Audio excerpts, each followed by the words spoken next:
Community action and diversity. This is something that's really important and sometimes something we may take for granted quite often when preparing for our community projects and for programs that we put out. Something that's really important in working with community is to ensure that we work with them from the get-go. So thinking about how we involve community in our design and our implementation and evaluation of projects that we do with them and that we promote in our communities.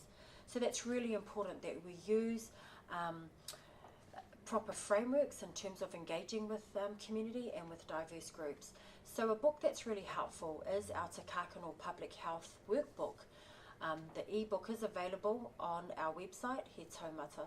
So I encourage you to have a look at those, and there are frameworks in there that are specific to Pacific, to Māori and to Asian. Those three are our priority communities, so it's really important that we have a gauge on how to work with them. So the model that we use for Pacific is Sei Tapu.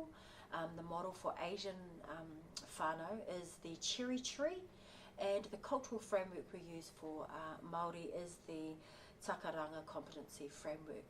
And it's really important to just have an idea on what those frameworks look like for each of those different groups. So community participation is really important, and we can have that happening right early in the piece, but it's also important to look at how we can break down barriers for that participation. So we can think about how we address that and how we minimise the barriers for community participating in events that we want to put on. What's also really important is to show that the role and function of community action is essential to the work that we do, and that's really important in terms of community action and diversity and the competencies that we expect our public health workers to have.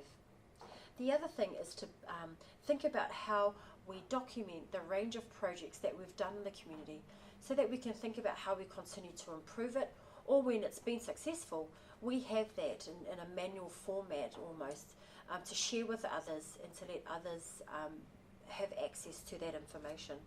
It's really important to grow leadership in community, and the only way to do that is to have them participating, and that's a way of building capacity in our communities to ensure that the information doesn't leave once we leave, but stays back in the community so that they're able to empower themselves but also to empower others and enable the prevention and minimisation of gambling harm in their community.